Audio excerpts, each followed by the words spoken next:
Hey again, fellas, and welcome back to Quite with a Y. Full spoilers for all of Invincible in here, because a lot of what I'm talking about makes no sense if I don't. If you guys don't know, I'm like a big fan of the show Invincible on Amazon Prime. I didn't read out the title and where to find it just as an ad. I'm not getting paid for that, but because it's really good and you probably already have Amazon Prime. If you guys don't know, I'm a big fan of the show Invincible, and I mean but it's recently wrapped up its third season, and I've been seeing a phenomena play out in it that I think I've seen happen a lot in the last few years. In the absence of being fed new content or anything to chew on, fandoms will go absolutely rabid and entertain themselves in ways previously unfathomable to mankind. Famous examples include the Arkham subreddit going into complete chaos, and the Playboy Cardi fandom in general before he finally gave them a stimulus package on March 14th. When fandoms end up in this state, there is like a certain type of very self-cannibalistic, almost inbred type of content that comes out of it, in that a joke will usually come out of the fandom and then it will build upon itself until it's near unrecognizable. Let me just play you one as an example.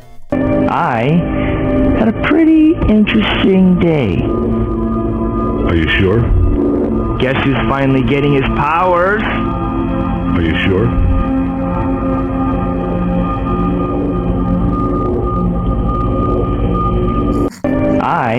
I was trying to let it play and record on OBS, so it was like I just play the video straight through, but I can't not laugh at these. So was that completely indecipherable to you? No? Well, then you're already in the rabbit hole, buddy. Welcome. I'm gonna try and lay out some of the context for you, but basically, since Invincible Season 3 ended, the wound is fresh. When Thursday came along yesterday and there was no new Invincible episode to come along with it, a lot of people just kind of fell into despair. And a lot of times when you're trying to fill the void of something you really enjoyed, you will look back on the older stuff. So people went back almost 4 years to the day to the first season of Invincible and decided to take a clip of Nolan Omni-Man saying, "Are you sure?" And it's essentially become Invincible's equivalent of yummers, yummers, yummers. A phrase that seems to make itself known no matter what. It used to be a funny cut of Omni-Man saying, "Are you sure?" to Mark saying something really benign like, "I had a pretty cool day today.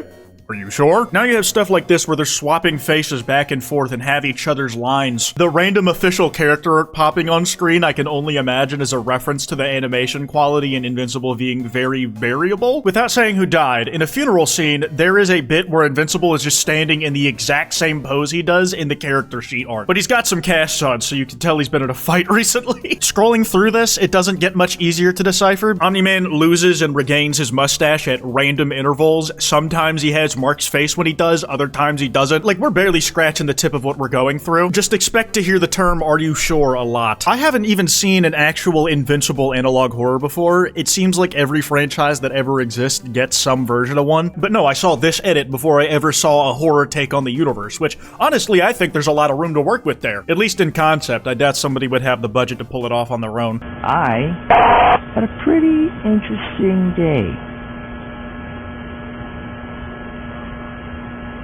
Guess who's finally getting his powers?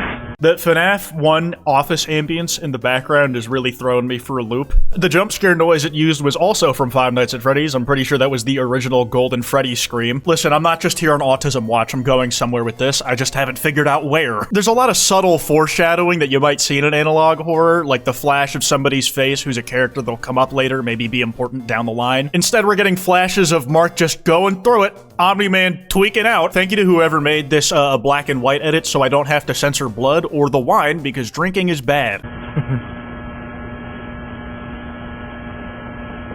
Pretty sure. Through a trash bag.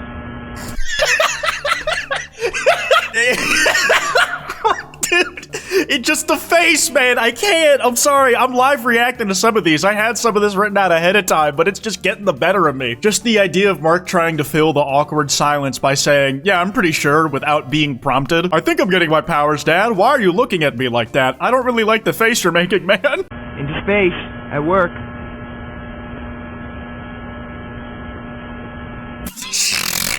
Fucking Debbie, dude. If I was Debbie and knew it was gonna happen like 6 episodes after the scene, I would have told Mark to just pretend he doesn't have powers, man. If there's one thing I think Invincible viewers can all agree on, it's that Mark's life sucks. He has superpowers. He's like invincible. He can't die easy like everybody else can. But dude, I'm gonna be so real. I would rather have just been obliterated in that first attack on Chicago when Omni-Man and Mark fought instead of being in Mark's position. He just gets the tar beat out of him all the time and heartbreak after heartbreak. This dude doesn't get a single single win in his lifetime. You know he might end up getting one, just don't spoil it in the comments, because Invincible fans love just randomly putting on my timeline shit that doesn't happen for another 3 seasons in the show, because they've read the comic already. I went ahead and bought the whole compendium because I just can't handle major moments being ruined for me. If you are at all interested in what happens in Invincible and don't want it ruined for you, I'd suggest just reading the comic, man. At this point, it's unavoidable.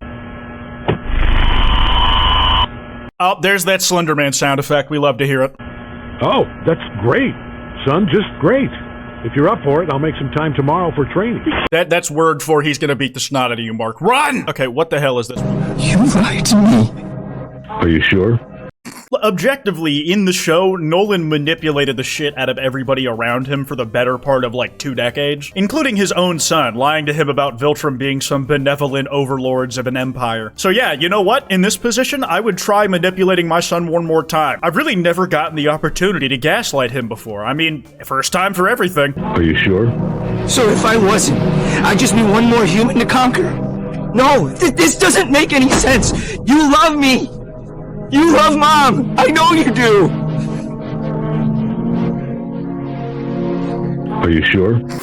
You know exactly what's coming every single time, man. It's a soundbite. It's like my obsession with the one dude going, bish! It's legit just yummers, and it keeps going. Like, I know that the next time that I think Omni-Man's about to say anything, he's gonna say the exact same thing he already has this episode. Don't touch me. Are you sure? I will not calm down! This is insane! That wasn't what he asked, Mark. You should probably answer his question if you're trying to have a dialogue. Getting angry isn't really helping you communicate with your father, man. I understand you're a teenager, you're going through puberty, but you really have to learn to be a more effective communicator. The quicker you learn this lesson, the better you'll do in life. What do you think is gonna happen? That I'm gonna go enslave my friends for a bunch of aliens I've never met? This is my life! These are my people! Are you sure?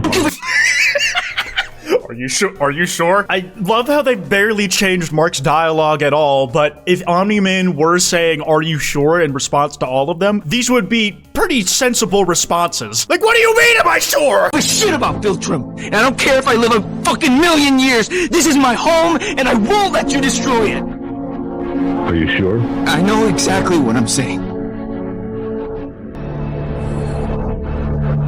The "Are you sure?" cutoff was fun, but I think the only thing this one was missing was just a smash cut to Mark lying on the ground, missing most of his teeth, bleeding and barely able to breathe, coughing up blood every time he exhales. Omni-Man has his fingers on his head. Only the advice he has is, this warm ain't it guy does actually bring up a good point. Why this scene all of a sudden becoming a meme? I feel like these things usually start the same way, where like a close-knit group of friends will randomly select this scene as some sort of in-joke to be the thing they find funny. The bit goes on long enough in an insular community that it kind of stacks up its own layers of irony that eventually they post it online, and then a wider group of people feel like, oh my god, that is funny, that's awesome. Are you sure? Based on the comic book by Robert Kirkman, Cory Walker, and Ryan Ottley. Kill me, man. Kill me now. Are you sure? Are you sure? This might be one of the ones that caught me the most by surprise because of just the sheer amount of stuff in it. This is a minute-long ride. Buckle up. Why did you make me fuck here? You're fighting so you can watch. You got the extra yummer. They managed to circle it back around, man. You gotta pay homage to the OGs and those who came before, man. Without that Yummers clip, we might have never gotten this piece of media framed in the way we see it now. Yummers, Yummers, Yummers. It's a great stem. Are you sure? Everyone around you die. You think we just got 8 free. You'll outlast every fragile, insignificant. Oh, dude, I don't know what it is. There's just a bunch of random clips of people saying, like, fuck, or like out of context loud stuff. But this is the best one, in my opinion. This is such a niche inclusion, man. With at this quality level, most of y'all don't even recognize this guy. That's FaZe Jim. The only way you'd know that is if you recognize his bed in the background from like 2016 and also the FaZe logo at the bottom. I like to think that even when people make memes, they're making their own art, and all art you create has a piece of you in it. This is undoubtedly a funny clip that can fit in here and can make somebody laugh as just an out of context white guy screaming. but I'm personally of the opinion that the guy making this doesn't include a clip like it unless he has some kind of attachment to it, whether he realizes it or not. Maybe he grew up watching FaZe Jev in the way I did, watching his entire Until Dawn Let's Play at 2 a.m. when every episode came out because you were hooked. So years on, when he's making a joke for his friends or the wider internet and what he needs for it is just random clips of dudes yelling, Jev is in the back of his mind because of the early programming he went through. You as a living being, you as a person, a human, a living being with thoughts and feelings, are nothing but an amalgamation, a poster board of everybody you've ever loved. Every person you've ever interacted with leaves a part of themselves with you. Some big, some small, some for the best, some for the worst. But either way, you, my friend, are a beautifully and intricate woven tapestry that could never be replaced. You're priceless. How much more insightful commentary can I give about just the random shit that's being included in something like this? The thing is, I've barely seen a single Invincible fan go and take something from the most recent season and do this with the content that we just got. They're going back to season 1. Rarely do they even go to season 2. They're going back to where it all started, which is a very interesting case study to me because we've been without new Invincible episodes for barely a week, and this is the time we decide to get all meta irony with the jokes that we enjoy. When on the first season, we were starved for the better part of 2-3 years waiting for season 2. How is that long of a wait not what put us over the edge? It's really impressive. I won't lie, that's not the only type of slop that has gotten around the whole community. There is actually some season 3 stuff, mostly to do with conquest. Clips like this will usually do it. Got more than enough fight left in me for you, boy. Are you sure? Are you sure? He really is his father's son, man. When he's finally strong enough and has the upper hand, he decides to pull out the same quip that his dad taught him. He has that same kind of calm bravado and demeanor when he talks to somebody else, even on the battlefield when covered in blood. Some his own, but mostly his opponents. Are you sure? I think the good is the bad. I think the end would have been funnier if it was just a cutoff. Are you sure? Really like father, like son. But the real brain rot from season 3 that I want to kind of poke at. Oh yeah, side quest. The League of Invincibles on Ponytown grows, apparently. I am surprised by the robustness of the character creator on that game. Like, you can make a lot of really specific and decent looking combinations in the sprite maker. Like, they are beholden to pixels in the way that other characters creators aren't, but they seem to have more faithful and accurate adaptations of characters you try to make costumes of. It really is impressive, but scary at the same time. Okay, here's the season 3 bit I actually wanted to show you. Like, it started with a lot of people making comparisons of Conquest to Broly, which I understand, at least on the size of the man that we're looking at. But in this panel redraw, for whatever reason, Suyu from My Hero Academia is here as well. You have more redraws of Conquest's trauma dump to mark just with these two instead. Also, there's a Holy Bible here, I guess. And you know what? Fuck it. Still having fun? Broly is now capable of being destroyed by Suyu, the frog girl, and still holding the Holy Bible. If you had no context for this, the only thing I think you should be able to follow in this plan is that Broly is like Conquest, so that's why he's standing in there. Where the fuck did Suyu come from? How is this marked? I'm pretty sure it comes from a completely different pairing of these characters, not in a weird way. It's actually this whole thing coming full circle, where